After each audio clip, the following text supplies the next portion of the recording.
우리 인사하고 시작합시다. 네. 여러분 반갑습니다. 네, 반갑습니다. 자, 여러분 반갑습니다. 오늘은 빌립보서 2장 1절에서부터 4절 말씀을 오늘 우리가 공부하고 정리하도록 하겠습니다. 사실 1시간 동안 저희들이 열심히 이것을 찍었습니다. 그래서 찍은 것을 올리려고 했는데 기쁜 마음으로. 이 마이크 전원을 끊어가지고 소리가 지금 입력이 되지 않아가지고 저희들이 다시 촬영을 하는 겁니다. 그래서 지금 우리 사역자들 이 눈 근처를 보면 지금 다크 스컬 힘듭니다. 집에도 못 가고 다시 이렇게 촬영하게 됐다라는 거 여러분들에게 말씀드립니다. 웃어. 그래서 다시 이 말씀을 한번 촬영해서 여러분들하고 나누겠습니다. 자, 여러분 빌립보서 2장 1절부터 4절 말씀을 먼저 우리 우 목사님 한번 읽어주시죠. 맞습니다. 그러므로 그리스도 안에 무슨 권면이나 사랑의 무슨 위로나 성령의 무슨 교제나 긍휼이나 자비가 있거든 마음을 같이하여 같은 사랑을 가지고 뜻을 합하며 한 마음을 품어 아무 일에든지 다툼이나 허영으로 하지 말고 오직 겸손한 마음으로 각각 자기보다 남을 낮게 여기고 각각 자기 일을 돌볼 뿐더러 또한 각각 다른 사람들의 일을 돌보아 나의 기쁨을 충만하게 하라. 네, 좋습니다. 아주 좋습니다. 자, 빌립보서 2장 1절부터 4절 말씀 우리가 정리해야 되는데 저는 솔직히 1절과 2절 말씀이 잘 연결이 안 돼요. 특별히 왜 안 되는가 하면 1절 말씀 맨 끝에 보시면 있거든 마음을 같이하여 같은 사랑을 가지고 뜻을 합하며 한 마음을 품으라 이렇게 나오는데 이게 도무지 1절과 2절이 우리가 한글 번역식대로 하자면 1절과 2절이 연결이 안 되는 것 같아요.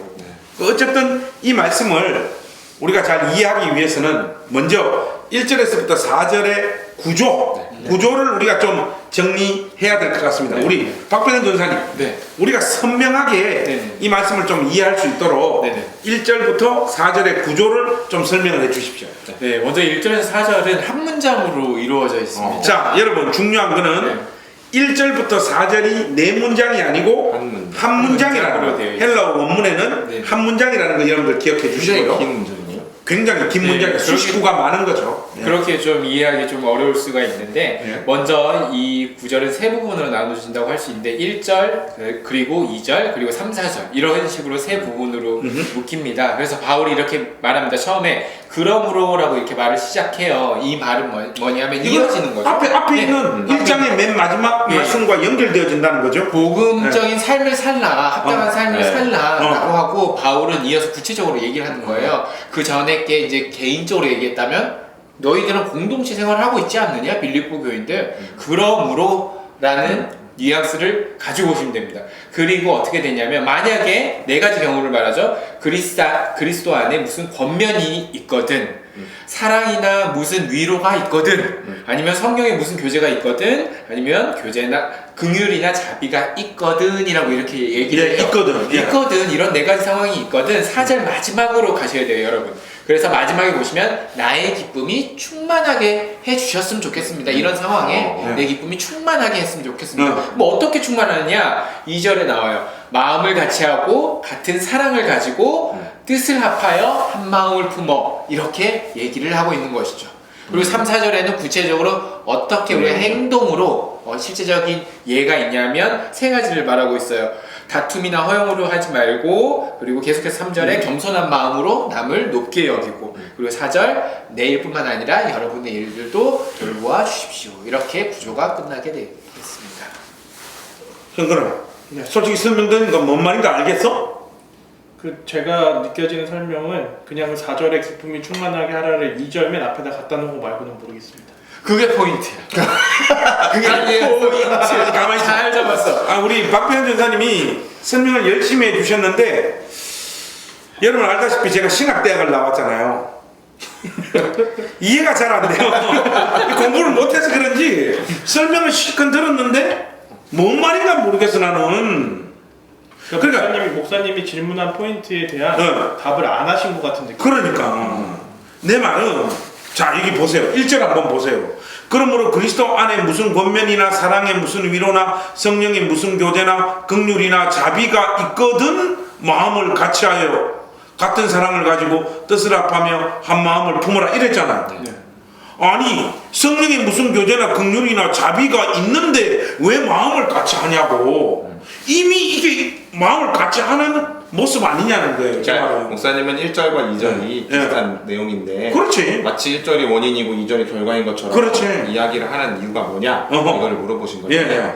이제 뭐 구조상으로는 박 전사님 설명을 잘 해주신 것 같고 어떻게 설명을 잘해 주셨나요? 한 문장이라는 거. 한 문장이고 2절 끝에 기쁘게 하라, 기쁨을 사절 충만하게 끝에가 하라가 원래 2절에 붙어 있었다는. 자 그러니까 4절 끝에 있는 나의 기쁨을 충만하게 하라 이 문구가 헬라어 원문에는 이절에. 2절 맨 마지막에 붙으면 된다. 네. 2절 맨 앞에. 2절 맨 앞에 네, 나오죠. 마음을 같이하여 같은 사랑을 가지고 그 앞에 네. 네. 나의 기쁨을 충만하게 하라가 놓여 있다. 헬라어 원문에는 그러니까 이제 뭐 그게 원인이다. 뒤에 이제 그런 내용들이 2, 3, 4절이 쭉 있으면 기쁨이 충만하게 될 거다. 뭐 이 설명이었던 것 같고 목사님 질문에 대한 내용은 제가 이거 보니까 1절은 그리스도 안에서라는 표현이 있잖아요. 그렇죠. 그리고 여기서 사랑의 위로 성령이 등장하고요. 성령으로 말미암는 교제 이런 것들이 등장하다 보니 하나님으로부터 우리 신자 개인이 누리는 신자 각자가 어떤 유익이나 열매들 그런 것들이 나타나는 뭐 하나님으로부터 우리가 긍휼과 자비를 받는 거고 그렇죠. 그리고 어떤 또 성령 안에 무슨 교제도 있고 교제도 있고 하나님께서 그리스도께서 우리를 구체적으로 또 권면하시고 위로하시는 그렇죠. 이런 부분들이 있다는 거죠. 그래서 그런 것들이 개인적인 차원이라면 그게 전제가 된 너희들이라면 그리고 사실 바울은 여기서 그게 아닐 수도 있는데 만약에 있다면 이런 뉘앙스보다는 여기서 있거든이라고 한글 개역 성경은 좀 사실 좀 그런 뉘앙스가 강하죠. 근데 여기서는 빌립보 교인들은 충분히 그걸 지금 가지고 있다라는 전제를 가지고 지금 바울은 그게 너희들에게 있지 않느냐? 그렇다면 하면서 2절에서는 조금 더 공동체적인 서로 상호 간에 마음을 합하는 그런 열매들이 나타나야 되는 것이다. 이렇게 지금 하고 있는 겁니다. 이게 지금 NLT 영어 성경으로 보더라도 1절은 의문문으로 되어 있거든요. 그렇죠. 예. 그리스도 안에 무슨 권면이 있느냐? 사랑에 무슨 위로가 있느냐? 예. 성령의 무슨 교제나 긍휼이나 자비가 있느냐? 네.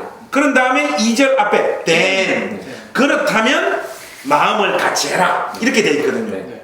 그러니까 1절 말씀은 쉽게 말해서 신자 각 개인들이 하나님으로부터 받는 어떤 은혜와 삶의 열매들 이런 것들이 있다면 이제 이런 각 개인이 하나님으로부터 받는 열매나 은혜를 뛰어넘어 각자가 이런 은혜와 열매를 가지고 마음을 합하는 자리까지 나아가라. 그것이 나의 기쁨을 충만하게 만드는 것이다. 지금 이 말을 하고 있다는 거죠. 네. 제가 지금 이해하는 게 맞습니까? 맞는 것 같습니다.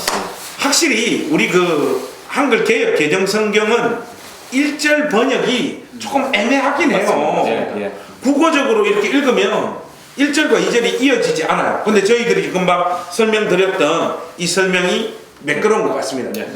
그런 다음 3절과 4절은 쉽게 말해서 2절 말씀 마음을 같이하여 같은 사랑을 가지고 뜻을 합하여 한 마음을 품으라라고 하는 그 요청의 구체적인 내용이 3절과 4절이에요. 이게 지금 구조라는 거죠. 네, 그렇습니다. 우리 박병현 전사님이 설명해 주신 것을 제가 여러분들에게 더 쉽게 다시 설명을 드렸습니다. 아까랑 역할이 똑같네요. 아니 근데 저 설명이 좀 선명한 것 같지 않습니까? 역시 담임 목사님이십니다. 좋습니다. All glory to 담모. 네, 좋습니다. 자, 그래서 이제 구조 파악은 이런 정도로 됐고 이제 1절부터 4절 안에 있는 표현들이나 단어들 우리가 좀 중요한 것들 좀 이렇게 정리하도록 하겠습니다. 자, 그러므로 그리스도 안에 무슨 권면이나 권면 뭐 권면이라고 하는 것은 좀 강한 권면은 하지 마라. 그거 해라. 그리고 좀 부드러운 권면은 그거 좀 해주십시오. 그거 하시면 안 됩니다. 뭐 이런 말이잖아요. 이 권면이. 그런가요? 네, 뭐 약간, 그런데 이 사실 이 원어의 내용은 조금 다른 면들이 포함되어 있습니다. 그러면 이 권면이라고 하는 한자가 다른 한자인가? 아니요, 여기서 한글에서 권면은 그 권면이 맞고요. 그래요? 국어사전적 의미 권면인데 사실 원어는 그런 의미보다는 조금 더 다른 쪽에 자, 우리 우 목사님은 제가 금방 말했던 그 권면으로 우리 한글 개정성경이 사용된 게 맞다고 했는데 제가 볼 때는 이 권면의 한자가 네. 좀 다를 수도 있지 않겠는가. 혹시 여러분들 오늘 이 영상을 들으시는 분들은 우리 지금 빌립보서 2장 1절에 나와 있는 이 권면의 한자를 좀 찾아서 댓글로 좀 올려주시면 좋겠습니다. 그러니까 권면이라는 한자어에 다른 뜻이 있을 수 있다. 있을 수 있다. 예. 우리가 말하는 뭐 좀 하십시오. 그거 하시면 안 됩니다는 이런 권면이 아니고 이 권면의 한자가 뭐 좀 다른 의미가 있지 제가 않는가. 국어사전을 그래서 찾아봤거든요. 아니 국어사전 말고 한자 사전. 한자 사전. 국어사전 찾아보면 국어사전이 한자 나옵니다. 아 그렇습니까? 네. 그렇죠. 네. 그게 뜻이 남을 알아듣도록 타이르는 것이 권면. 그거밖에 딱 없어요? 네. 그러면 맞네. 예, 예. 그래서 여기 말하면 그리스도 안에서 너희들이 서로 타이르는 뭔가를 거. 예. 권면하는 거, 뭐 하라 하지 마라 그런 의미로 그냥 읽혀요. 이거 네. 지금 한글로는. 네네. 한글로는. 네. 근데 우리 헬라어 원문으로 볼 때는 그런 뜻이 아니라는 거죠. 파라클레시스라는 단어인데. 파라클레시스? 예. 클레시스인데 내가 신학교 다닐 때 헬라어 뭐 여러 가지 외운 거뭐 에클레시아, 예. 비유가 영어로 비유 메타버. 뭔 소리야? 헬라어로 비유, 헬라어로 비유. 파라볼레, 파라몰레. 영어로는 패러볼. 보통 헬라어에서 영어 단어가 많이 나와요. 메타버는 뭐죠? 은유인가? 뭐 하는 거야? 그래서 어쨌든 제가 그 뭐지? 헬라어 단어를 많이 외우고 있는데 다른 건 뭐 다 까먹었죠. 근데 딱 안 까먹은 게 있어. 그게 뭐냐면 이토스. 파라클레이토스. 성령. 그 성령이 뭐냐? 위로자, 네. 보혜사 그런 뜻이잖아요. 왜냐하면 박변 전사님 지금 이 권면이라고 하는 헬라어 단어가 파라클레시스라고 말하고 있으니까 네. 이거 그러면 위로? 뭐 그런 뜻이에요. 네 맞아요. 이게 누군가가 도움을 요청하면 구체적으로 내가 응답해 주는 거예요. 누군가 도움을 요청하면 응답할 때 응답하는. 사용하는. 네, 그럴 때 사용하는 단어. 그럼 성령께서 바로 그런 분이시잖아요. 예, 그런 역할을 우리가 하시죠. 구체적으로 우리가. 도움을 예. 요청하면 우리에게 보혜사. 도와주시는. 그래서 이걸 누구 건면한다고 해가지고 막 이렇게 훈계하고 이런 이미지가 아니라요. 아니고 전혀 예, 그게 아니고. 그런 이미지가 절대 아니고. 아니고 정말 성령님처럼 누군가의 어떤 도움에 응답할 수 있고 그렇게 격려해 줄 수 있고 위로해 줄 수 있고 영어로는 encouragement라고 하거든요. encouragement. 예, encouragement 하면은 이제 격려해 주다, 위로해 주다 이런 뜻을 가지고 있어요. 그건 알아. 그런 의미를 가지고 아니 우리가 나 영국에서 공부한 사람이야. 인크리지먼트를 우리가 설마 모르겠어? 나는 저는 위로 공부 안 해도 알아. 격려해줘요. 그래서 어쨌든 encouragement 해줘. 여기 권면이라고 하는 단어가 예. 영어 성경에. 뭐 하라, 뭐 하지 마라 그런 뜻이 아니고 원문으로 볼 때는 encouragement. 맞아요. 요 뉘앙스가 그런 뉘앙스로 이해를 하시면 네. 더 좋을 것 같습니다. 그런데 여기 보면 앞에 수식구가 있잖아요. 네네. 그리스도 안에서. 네네. 그리스도 안에서니까 요 권면, 네네. 요 파라클레시스, 요 인크리지먼트는 그리스도와 연합되어졌을 때 네네. 그리스도로부터 오는 위로고 구체적인 도움이고 격려를 뜻하는 네네. 단어네요. 네. 그죠? 맞습니다. 이런 걸 경험했지 않습니까? 이렇게 그렇죠. 묻는 거죠. 여기 네. 요 그리스도 안에서 이런 위로와 도움과 은혜가 너희들에게 있지 않느냐 네. 이 말. 그렇죠. 그럼 그 뒤에 거 한번 봅시다. 네. 사랑의 무슨 위로나 네. 사랑의 무슨 위로. 그러면 금방 우리 박배현 전사님께서 이 권면이 인크리지먼트, 뭐 위로 격려라고 했는데 사랑의 무슨 위로? 이거 그러면 이거 동격 아니에요? 그러니까 동격이라기보다도 이게 이거 신언이 동의어. 네. 동의어. 영어로 신언이. 네. 비슷하게 지금 파라클레시스라고 아까 하셨잖아요. 그렇죠. 근데 여기서 위로는 파라무시온이라는 단어. 파라무시오. 예, 그래서 요거를 영어 성경에서는 네. 앞에 거는 encouragement로 했고 어. 뒤에 위로는 comfort로 표현을 합니다. 그게 그거네 뭐. 네. 그러니까 이제 동의어죠. 어. 그렇게 하는데 사실은 조금 다른 이제 의미로 보자면 어허. 사실은 동의어인데 어허. 그렇다면 이걸 순서를 바꿔도 되느냐? 사실 그렇지는 않고 왜냐 앞에 그 바울이 계속해서 전개하는 사고 방식의 논조가 그리스도 중심 어허. 1차. 그리스도 먼저. 그 다음에 교회 중심, 그 다음 나. 그러면 우 목사님 말씀은 네.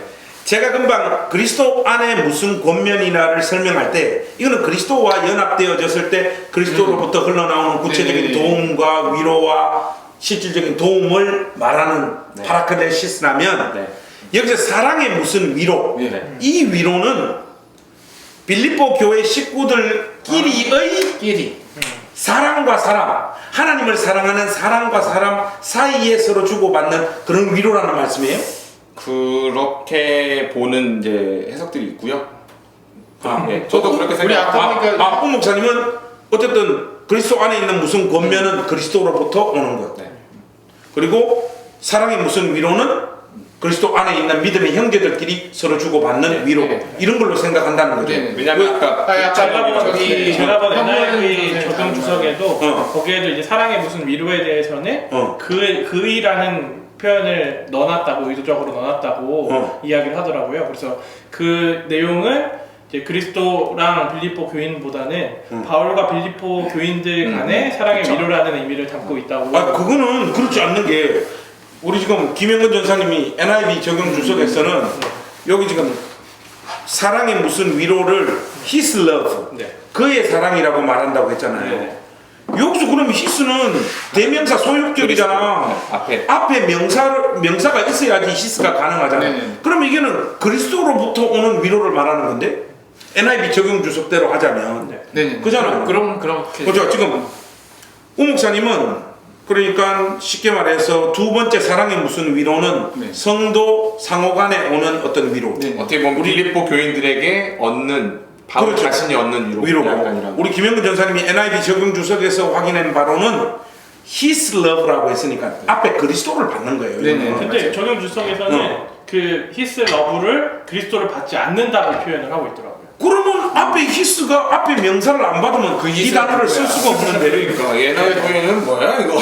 저는 제가 이렇게 또 이렇게 찾아보니까 이런 말도 해요. 여러분들 보시면 처음에는 그리스도 안에 있는 권면. 그렇죠. 세 번째는 성령 안에 있는 교제. 그렇죠. 그거 근데 여기 이제- 보니까 하나가 한 분이 빠져 계세요. 누가 빠지냐면 하나님이 빠지고. 성자 성령 성령. 그렇죠. 항상 이 기독교 안에 그리스도 안에 이게 삼위 성부 일체와 또 저희가 좋은 교제들이 있지 않습니까? 두 번째 아마 이 위로긴 위로인데 어떤 위로냐면 사랑이 어떤 사랑이냐 하나님으로부터 그런 온 사랑의 위로. 그러니까 하나님이 빠지니까 하나님이 아닐까. 그 삼위 일체 간에 이 성도 간에 멋지지 않습니까? 여기 지금 그럼 삼위일체 뭐가 이게 지금 나와 있다는 거. 뭐 그런 식으로 이렇게 얘기를 제가 하는 게 아니라. 약간 갖다 끼워 맞추는 거 같기도 하고. 주특기가 자, 제가 좀 정리를 한번 해보겠습니다.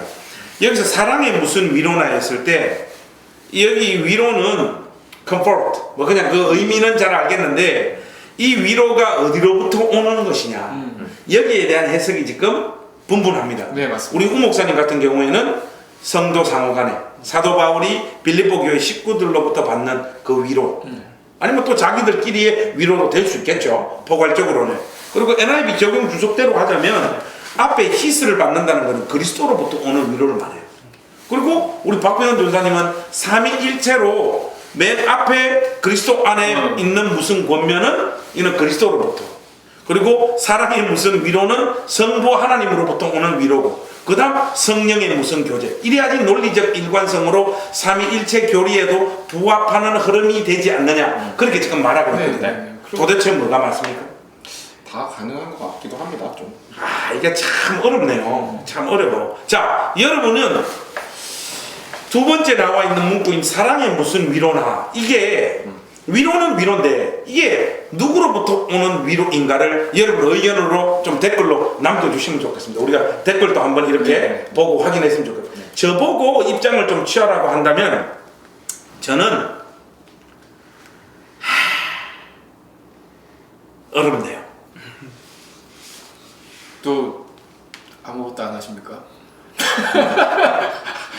선택하십시오. 넘어갑시다. 이거는 우리 권속들의 그 의견을 한번 들어보도록 하고요. 그다음 세 번째로 한번 가봅시다. 성령의 무슨 교제. 이거는 탁 떠올라. 뭔지 알겠어. 네. 성령의 무슨 교제. 이게 뭡니까? 코이노니아. 이 코이노니아를 의미하거든요. 네. 근데 이 성령의 무슨 교제 앞에 성령의가 나와 있어요. 네. 오 목사님. 성령의. 성령의라고 하는 이 문구 안에 담긴 뭐 어떤 의미가 있습니까? 그러니까 이제 여기서도 사실은 교제는 성령의 무슨 교제다 할 때 이 교제가 코이노니아라면 사실 이 코이노니아는 하나님과 성령과의 관계 속에서 누리는 코이노니아도 맞지만 그렇죠. 우리가 앞에서 살펴봤던 코이노니아라는 단어는 아주 실체적인 물질적 지원이라든지 이런 부분이었잖아요. 지난번에 오 목사님이 예. 코이노니아의 의미를 뭐 이렇게 서로 성도들 상호간의 어떤 친밀한 연대감, 연합, 그런 교제 이런 것들을 언급하시면서도 가장 그 핵심적인 의미로는 물질을 서로 나눌 수 있는. 그러면서 뭐 사도행전 2장의 문맥이나 이런 것들을 언급하셨잖아요. 네, 맞습니다. 이제 여기서도 그것을 받아서 1장을 받아서 성령의 무슨 교제라고 하면 성령께서 우리 안에 계시다면 너희 안에 성령이 계시다면 코이노니아가 일어난다.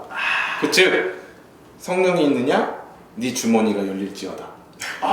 뭐 이런 의미가 아닐까. 하긴 우리 뭐 우목사님이 감리교 신학대학 나오셨잖아요. 네. 존 웨슬레가 그랬잖아요. 진짜 회심은 호주머니가 열리느냐 안 열리느냐 그거 보고 판가름 해야 된다. 뭐 그런 논조의 말씀을 존 웨슬레가 하셨잖아요.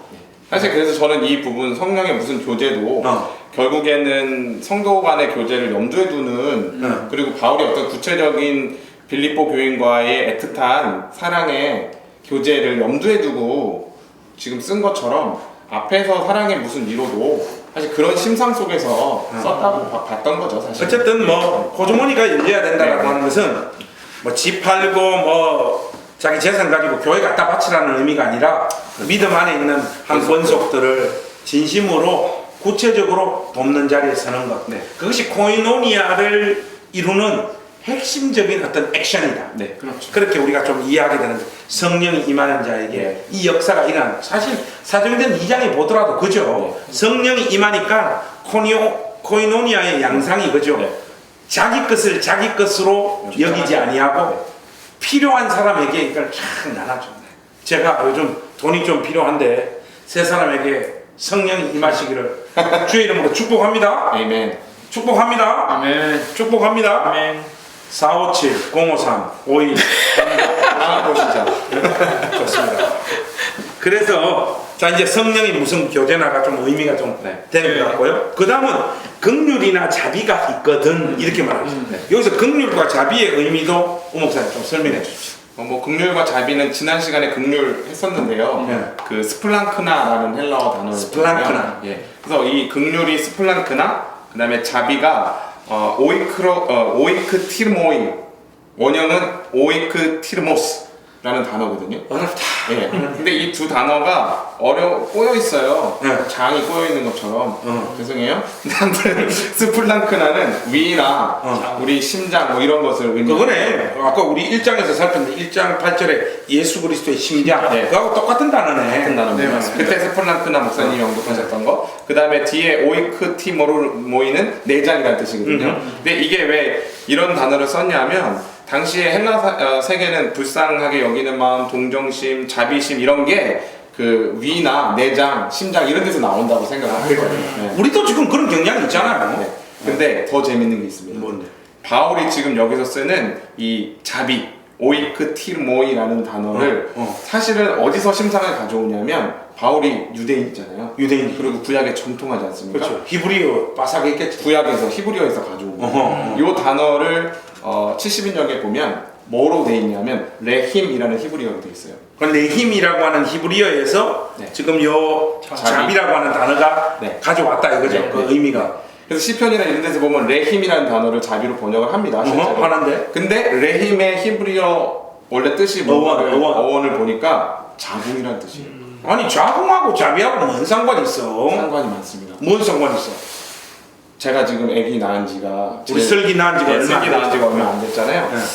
굉장히 힘든 시간을 보내고 있는데 제 옆에서 보면 사실은 아빠로서 남자로서는 따라갈 수 없는 모성이라는 게 있는 것 같아요. 엄마한테는 당연히 자기 자궁에 10달 동안 품었다가 해산해서 낳은 이 자녀에 대한 애틋함, 긍휼, 막 이 뭐든지 다 해줄 수 있는 무엇이든지 다 받아줄 수 있는 어떤 이런 것들이 이 자궁이라는 뜻 안에 담겨 있죠. 이런 이야기 들으면 우리 아버지들이 좀 섭섭해 하실지 모르겠지만은 그 옛날에 그 황수관 박사 그 강연을 보면 이 세상에서 제일 아름다운 단어 첫 번째 단어가 어머니, 엄마. 아버지는 뭐 140m. 또 황수관 박사가 간증하는 내용 보니까 6.25가 나가지고 이렇게 이제 피난을 가는데 갑자기 뭐 폭탄이 터지더라는 거예요. 그러니까 아버지는 자기 혼자 살려고 저쪽으로 뛰어가가지고 저쪽으로 탁 엎드리더래요. 근데 어머니는 그 폭탄이 터지는 상황에서도 애들을 끌어안고 그 위에 엄마가 눕더라는 거예요. 이런 거 보면 아버지들은 엄마한테 안 되는 것 같아. 근데 이 레힘이라고 하는 이 자비라고 하는 이 단어 속에 담긴 하나님의 어떤 모성성, 하나님이 우리를 품으시는 품으시고 해산하여 그리스도 예수 안에 생명싸개로 우리를 싸고 계시잖아요. 근데 그런 뜻 안에서 이 자비가 어떻게 와닿는 것 같습니다. 좋습니다. 그러면 1절의 그 의미를 우리가 좀 정리를 했어요. 그러니까 이 말이에요. 그렇죠? 그러므로 그리스도 안에 무슨 권면이나 사랑의 무슨 위로나 성령의 무슨 교제나 긍휼이나 자비가 너희들에게 지금 있다. 그게 있다. 맞습니다. 있다면 이제는 각 신자들이 개별적으로 하나님으로부터 경험하는 이런 은혜를 뛰어넘어 서로와 서로가 마음을 합치는 자리까지 나아가라. 이게 지금 1절과 2절을 이어주는 흐름인 거죠. 네. 그래서 2절 보면 마음을 같이하여 이제 같은 사랑을 가지고 뜻을 합하며 한 마음을 품어라. 그것이 곧 뭐다? 사도의 기쁨을 충만하게 하는 일이다. 여러분 원문에 4절 끝에 나의 기쁨을 충만하게 하라가 2절에 와 있다고 했잖아요. 이게 뭔 말인가 좀 알겠어요. 1절과 2절이 어떤 뉘앙스인지 흐름인지 그걸 알겠어요. 근데 2절 말씀 보니까 나는 좀 성깔이 나. 우리 사람이 그럴 것 같아요. 뭔 성깔이 그렇게 자주 나냐고. 하나님 말씀을 읽으면서 성깔이 나냐고 하는. 왜 성깔이 나냐? 여러분 2절 말씀을 한번 진짜 실질적으로 보세요. 마음을 같이하여 같은 사랑을 가지고 뜻을 합하며 한 마음을 보면 무엇을 이거 똑같은 말을 이렇게 많이 해. 이게 다 똑같은 말 아니에요? 똑같은 말입니다. 다 똑같은 말이잖아. 이게 사실 국어적으로 보더라도 좋은 문장은 아닌 것 같아요. 그렇죠. 맞습니다. 이거 왜 하는가? 제가 책을 3권이나 쓴 사람 아닙니까? 잠깐 광고 올리겠습니다. 본질이 이긴다. 살아봐야 알게 되는 거. 직설. 이 3권을 쓴 사람의 그 시각으로 보자면 이 2절 문장은 이게 국어적으로 볼 때 이 좋은 문장이 아니에요. 왜 이렇게 똑같은 말을 계속해서 반복하고 있는 거예요? 사실 이제 바울의 수사법인데요. 사실 지금 2절 초반에 마음을 같이 하려나 맨 마지막에 4번째 문장 한 마음을 품어 이거는요. 사실은 원어적으로 보면 구분이 거의 안 되는 지금 문장이래요. 아니 원어적으로 볼 것도 없어. 한글적으로 봐도 그래. 그렇죠. 그러니까 같은 표현을 4번 반복한 거거든요. 똑같은 말을 강조하는 거예요. 의미적으로 볼 때는 그러니까 이거를 각각 분리해서 4가지의 어떤 의미를 찾으려고 하실 필요가 없고 그냥 마음을 사랑 안에서 하나로 모아라 뭐 이런 권면으로 2절을 보시면 강조적인 표현으로 왜 우리도 설교할 때 똑같은 표현인데 약간씩 말을 바꿔서 3번씩 이렇게 언급을 하면 강조 효과가 나타나잖아요. 목사님 잘 하시잖아요. 저는 구약의 쉐마 말씀도 보면은 주 너의 하나님을 내 마음과 뜻과 정성을 다해서 모든 걸 할 수 있는 것만큼 다 해서 사랑하라라는 표현이 있지 않습니까? 그런 표현으로 이해하시면 좋을 것 같습니다. 그러니까 그냥 2절은 그냥 한 문장이네. 한 마음을 품어라. 같은 마음이 되라. 마음과 정성과 마음을 품어서 1절과 2절의 흐름이 그겁니다. 1절과 같은 이런 은사와 은혜와 신앙의 열매들이 너희들 삶 가운데 있다면 이제 이런 개별적인 은혜를 받는 각각의 사람들이 함께 마음을 모아서 한 마음으로 한 뜻이 되어라. 그것이 사도를 기쁘게 한다라고 하는 그런 의미인 거죠. 이렇게 말하면 1절과 2절이 좀 이제 의미적으로 이렇게 좀 정리가 되는 것 같습니다. 그렇습니다. 혹시 우리 박병현 전사님 2절 말씀에 좀 더 하고 싶은 말 있습니까? 네, 2절 원래 원문에서 제가 4절에 있는 마지막 그 말이 2절에 원래 있다라고 이렇게 얘기를 했잖아요. 그렇죠. 나의 기쁨을 충만하게 하라. 예. 이게 명령어로 돼 있어요. 헬라어 원문에 보면은. 아니 우리말도 명령어야. 나의 기쁨을 충만하게 하라. 근데 이제 알아요? 영어 성경으로 보더라도 They make me truly happy. 근데 응. 이제 헬라어 성경에서 나오는 헬라어 원문은 조금 더 다른 의미가 있습니다. 어떤 의미? 좀 더 강제로 반드시 해야 되는 거예요. 저희들의 어떤 의무와 책무를 말하고 강조하고. 아니 한글 명령법도 그렇지 않나? 야 이거 해. 이걸 꼭 해라 해. 그래 한글 아니, 의미도 그게 그렇잖아. 명령법이긴 한데 어. 꼭 그리스도인으로서 꼭 했었어야만 하는. 뭔 말이야 도대체? 그러니까 헬라어에서는 헬라어에- 명령법을 많이 안 사용하는데 여기서는 굳이 사용하는 걸 보니 네. 엄청 당위적인 내용이다 뭐 이런. 헬라어에 반드시 헬라어 기억해야 왜 돼. 명령형 잘 많이 안 사용해요? 이렇게 그러니까 그렇게 해야. 네, 정말 중요할 때만 사용합니다. 신약 성경에 쓰인 명령법이. 그래서 명령어는 굉장히 저희가 잘 봐야 될 필요가 있습니다. 그러니까 제가 볼 때는 만약에 이상해. 한글 성경에 명령법으로 나왔는데 어허. 헬라어에는 명령법이 아닌 명법으로 쓰인 게 우리말에 많으면 이 말이 맞고 근데 그게 아니고 헬라어에서도 명령법이면 한글 성경에도 명령법으로 됐다. 그러면 사실은 명령법이 많이 나오죠 신약에는 사실은. 그렇죠. 그쵸? 많이 나오죠. 많이 나오죠. 많이 나와. 네. 어쨌든 네. 굉장한. 나의 기쁨을 충만하게 하라를 원문으로 볼 때는 이게 명령법이고 네.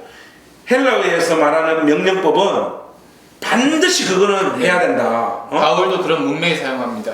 즉 이 말은 뭐냐면 나의 기쁨을 충만하는 것이 바로 하나님께서 여러분 빌립보 교인들을 위한 뜻이라는 것을 강조하는 거예요. 그래서 그리스도인으로서 반드시 이렇게 믿는 사람들끼리 같은 공동체에 있을 때 한 마음의 중요성에 대해서 명령어로 그냥 해 주십시오 이런 뉘앙스도 아니고 여러분 이렇게 해 주시는 편을 위해서 노력하시는데 이런 뉘앙스를 쓴 게 아니라 반드시 여러분들 이것을 위해서 해야 됩니다라고 강하게 말하고 있는 것이죠. 그래서 주목해 봐야 할 것이 부분이라고 하는 거예요. 그러니까 박전도사님이 저거에 집중하는 거 보니까 어.